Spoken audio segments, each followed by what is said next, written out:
आज चाहिँ पम्बु डाँडाको नजारा चाहिँ यस्तो रहेछ, एकदमै बेसी फगी लागिरहेको रहेछ हो। अहिले चाहिँ यहाँ पम्बु डाँडामा आइपुग्यो। आज पनि सिलिगुडी जाँदैछु हो। पम्बु डाँडा चाहिँ फगी फगी भइरहेको रहेछ आज चाहिँ।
अहिले चाहिँ भने सिलगढी चाहिँ पुगेँ हो। अब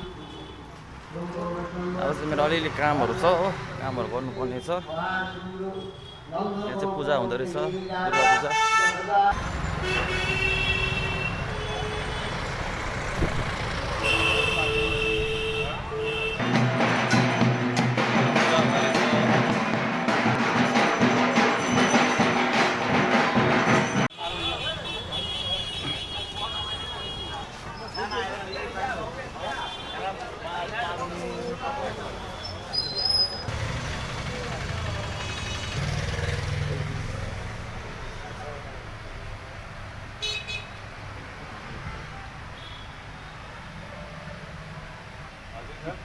गोल्ड फिस हो, यत्रो मात्रै हो, अलिक सानो छैन?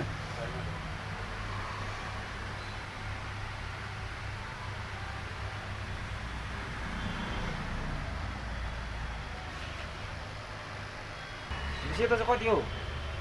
सेतो चाहिँ कति हो? यो व्हाइट कलरको छ नि, यो मिल्की 400 को जोडी छ भाइ। 400 को कस्तो छ त यो? हो यहाँ बेलुन मरि छ। बडा वाला त नै छ, छोरा छोरा छ। देख लीजिए एक बार साइज।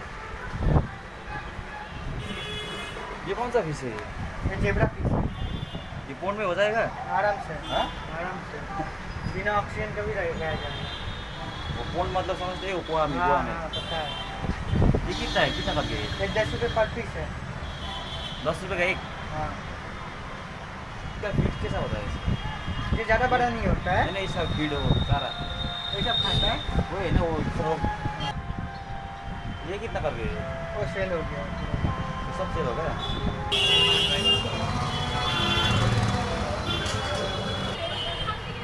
मोमो भाव कल चाहिँ भने कामहरू सक्यो हो। अब चाहिँ फर्किन आँटेको हो। अब चाहिँ कुखुरा किन्नुपर्ने छ, चारो किन्नुपर्ने छ हो। अरू कामहरू सक्यो। अब चाहिँ गाडी घरमा जाँदैछु हो।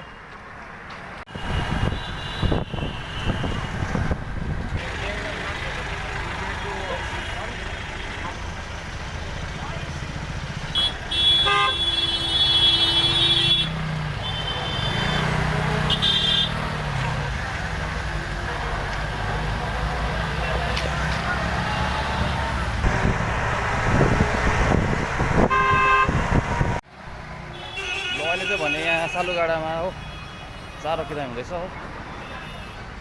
अहिले चाहिँ चारो किनाइ हुँदैछ यहाँनिर। हेर्न सक्नुहुन्छ ए अहिले चाहिँ यहाँनिर कुखुरा किनाइ हुँदैछ हो हुन्छ ए होइन गाडी जानु आँट्यो नि त अलिकति होइन भइहाल्छ कसको गाडीमा जानु उयो अगाडि छ सवारी कि राख्नु दिएको छैन पुलिसले होइन जाँदैन कति टाइम लाग्छ होइन 10-15 मिनट लाग्छ खालि यहीँ छ छेउमा कति 20 मिनट लाग्नुहुन्छ कति रुपियाँ केजी हो दाना बस्यो